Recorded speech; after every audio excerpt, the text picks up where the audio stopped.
Olá, meu nome é Manuel Gibson. Bem-vindo a mais um encontro sobre eletromagnetismo aplicado. Estaremos vendo hoje a lei de Faraday e lei de Lenz. Faremos 3 vídeos sobre o assunto e esse é o primeiro vídeo. Se você ainda não é inscrito no canal, inscreva, ative o sininho. Divulgue o canal e este vídeo ajude a disseminar o conhecimento. Dê o seu like, faça suas críticas, dê suas sugestões e faça suas perguntas. Nesta primeira parte, falaremos sobre os termos da equação da lei de Faraday e lei de Lenz. Na segunda parte, no segundo vídeo, falaremos sobre taxa de variação do fluxo magnético. E na última parte, lei de Lenz e aplicações. O objetivo desta primeira parte é analisar a lei de Faraday e lei de Lenz e o significado dos termos que compõem a equação. Falaremos sobre lei de Faraday e lei de Lenz, força eletromotriz e taxa de variação no tempo. Essas são as nossas referências bibliográficas. Chamo especial atenção para a última referência, Introdução à Eletrodinâmica, David J. Griffith. Excelente livro para quem quer se aprofundar ainda mais no assunto. Todos os livros são livros bastante conhecidos e clássicos na área. Lei de Faraday e Lenz. Estamos falando sobre campos variantes no tempo.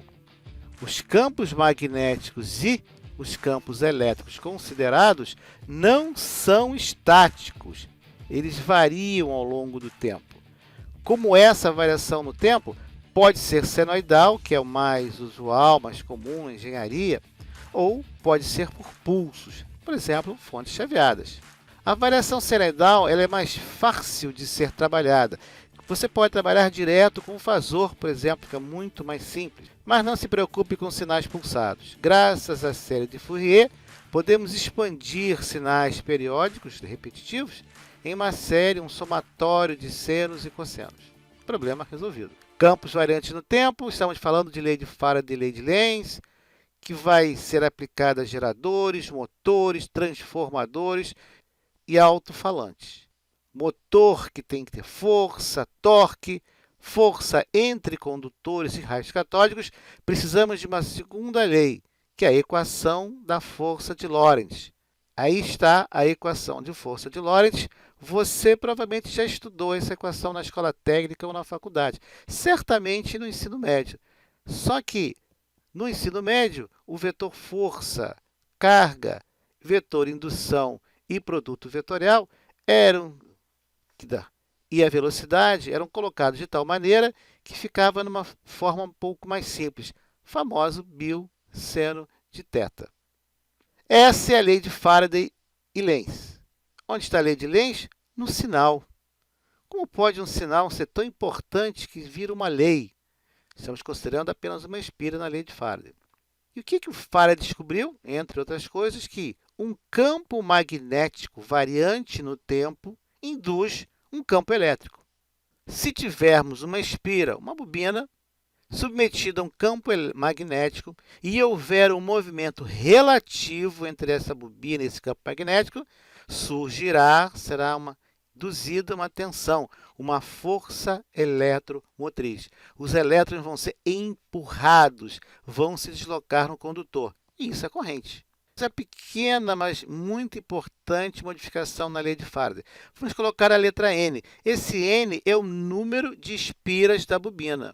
Então, agora vamos trabalhar na área técnica da engenharia com a lei de Faraday dessa maneira. Menos N, que multiplica a taxa de variação no tempo do fluxo magnético. Ou dρ de φ de m, dρ de t. Ou dρ do fluxo magnético, dρ de t.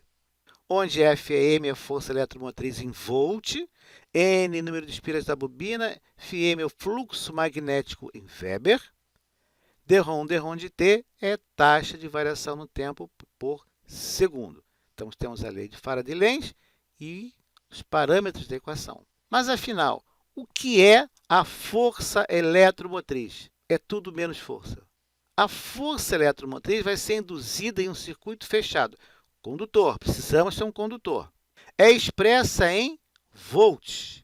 Infelizmente, o nome foi uma péssima escolha pelos nossos antepassados. A força eletromotriz não é uma força. Na verdade, é integral de uma força por unidade de carga. Você já estudou isso até no ensino médio. Vamos ver? Se nós vamos definir como trabalho por unidade de carga, é a definição de volt. Então, a FM é expressa em volt, sim, e você pode levar um choque. A definição é dada por força eletromotriz, essa integral de percurso fechado, de circulação fechada, de FSdL. Então, observe, aquela roda na integral é de caminho, percurso, circuito fechado. Que Fs é a força da fonte, que é ligada a uma parte da espira.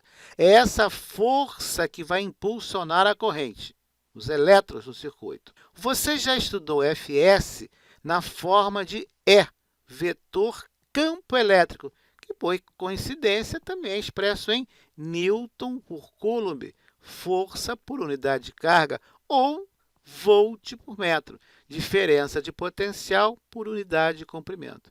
Viu como é que vai tudo se encaixando? Se você é o eletromaníaco de raiz, você não vai gostar de usar um termo tão pouco claro quanto força eletromotriz. Nós, os eletromaníacos de raiz, preferimos o termo eletromotância. Mas, como nós somos uma minoria, vamos utilizar neste vídeo o termo força eletromotriz. É um termo dúbio, incorreto, na verdade, mas já está tão entranhado na cabeça de todos que vamos utilizá-lo. Fazer o quê? Relembrando, trabalho é igual menos carga, uma integral, né? Vamos calcular a integral no início até o fim de um percurso, de EdL. E é campo elétrico, dl é o percurso. Trabalho expresso em joules, carga expressa em Coulomb, vetor campo elétrico, elemento diferencial de comprimento. Você já deve ter estudado o porquê daquele sinal negativo. Quando você deixa cair um peso sob a ação da gravidade, você não realiza trabalho. Trabalho é quando você se opõe à força do campo gravitacional, por isso o sinal negativo. E a diferença de potencial expressa em volts, como é que se define? Exato, trabalho realizado sobre uma carga. Então, volt, voltagem, tensão, é isso, o trabalho para você deslocar a carga ao longo de um certo trajeto. E a diferença de potencial V, então, é expressa como menos a integral, um somatório de percurso inicial e final do campo elétrico vezes distância. Volt por metro vezes metro, sim, volt. A equação que você deve estar querendo ver é essa. Veja o primeiro termo e veja o último. Sim, força eletromotriz expressa em volt. Só que agora precisamos de um caminho, um circuito fechado. Não se esqueça, temos falado muito sobre isso ao longo dos nossos vídeos. E a lei de Faraday e a lei de Lenz? Bom, vamos repeti-la. Força eletromotriz, que vai ser expressa em volts, é menos N, dρ de φm, Φt. dρ de φm, dρ de T, onde φm é o fluxo magnético e T é o tempo. O que realmente vai importar, se vocês estiverem interessados, deixa nos comentários que eu posso fazer um vídeo mostrando na prática essa indução magnética, o ímã na espira, na bobina, nós podemos mostrar no multímetro, no amperímetro, no osciloscópio. Se você tem interesse em ver essa experiência, ver como é que se faz os cálculos, deixe nos comentários. O ímã, então, está empurrando cargas. O ímã, em movimento, ele tem essa propriedade, ele consegue empurrar cargas. Ou cargas em movimento são empurradas pelo ímã. Tem que ter um movimento relativo. Mas pensar, quer dizer que um ímã, se movendo perto de espira, empurra elétron e gera diferença de potencial? Como? Onde é que está essa diferença de potencial no fio? Não tem uma pilha ligada, tem uma bateria escondida dentro do fio? Não, vamos ver mais tarde. Para os membros do Clube do Eletromagnetismo, um bônus. Aí está a lei de Faraday escrita como uma das leis de Maxwell. Essa equação que você está vendo na tela é a lei de Faraday e a lei de Lenz, escrita na forma de vetor. Temos o rotacional do campo elétrico menos dρ de B, dρ de T. Duas equações na tela são a mesma equação, apenas escrita de forma diferente. Vejamos agora o segundo assunto do nosso vídeo, taxa de variação no tempo. Imagine uma caixa d'água que tem capacidade de 600 litros. Ela está cheia. E você abre a torneira, a válvula, para abastecer algum lugar, alguma máquina, algum equipamento. Então, abriu a válvula no tempo t igual a 0. Então, a água está escoando. 1 hora depois, você percebe que a água saiu toda da caixa d'água. A caixa está esvaziada. Levou 1 hora para que haja esvaziamento total da caixa d'água. Se nós fôssemos fazer um gráfico da vazão da caixa d'água, do volume da caixa d'água, seria alguma coisa assim. Em t igual a 0, quando a gente começa a contar o tempo, eu tenho 600 litros. Decorrido 1 hora ou 60 minutos, eu tenho 0 litros. Nós vamos considerar a variação linear. Raramente as coisas da natureza são lineares. Nós vamos considerar linear. O escoamento é tranquilo, a válvula é tranquila. Então, você pode supor essa linearidade. Nós temos o início com 600 litros, é importante, e o término com 0 litros. Houve um decréscimo do volume dentro da caixa da água. Nós vamos, então, definir vazão com uma variação do volume em litros dividido pela variação de tempo, o tempo decorrido. Então, qual é o volume final? Qual o volume inicial? Quanto tempo levou para isso ocorrer? Faça a equação e você vai determinar a vazão. No numerador, nós temos volume final em litros, menos volume inicial em litros, dividido pelo tempo decorrido. Aí está a definição de vazão. Vazão do seu ar-condicionado, você deve ter no manual do equipamento dado a vazão. A vazão de uma mangueira de incêndio, a vazão de um rio, é o volume em litros dividido pelo tempo. Vamos chamar essa variação, essa vazão, de taxa de variação do volume de água contido na caixa d'água em relação ao tempo. O denominador, a parte de baixo da equação, é o tempo. Então, está variando o volume em relação ao tempo. No caso da nossa caixa d'água, o que nós temos? Qual é o volume final? 0. Acabou com 0 litros. Qual o volume que ficou inicial, quando começou? 600. Então, 0 menos 600 no numerador. Quanto tempo levou? Vamos calcular por minuto, 60. Se fizermos a conta, obtemos menos 10 litros por segundo. Esse sinal é importantíssimo. O volume final, volume inicial, tempo decorrido e o volume está diminuindo. O sinal negativo quer dizer isso, que alguma coisa está ocorrendo ao contrário do tempo. O tempo está aumentando e o volume de água na caixa d'água está diminuindo. Como é diferente o sentido, o sinal negativo aparece. A cada minuto, o volume d'água, então, diminui em 10 litros. Qual a variação de volume d'água entre 20 e 40 minutos? Você pode perguntar. Muito simples. Então, nós temos o intervalo de tempo entre 20 e 40 minutos. Vemos que em 20 minutos tínhamos 400 litros. Em 40 minutos, 200 litros. Fazemos a conta. Menos 200 litros. Houve uma variação negativa porque diminuiu.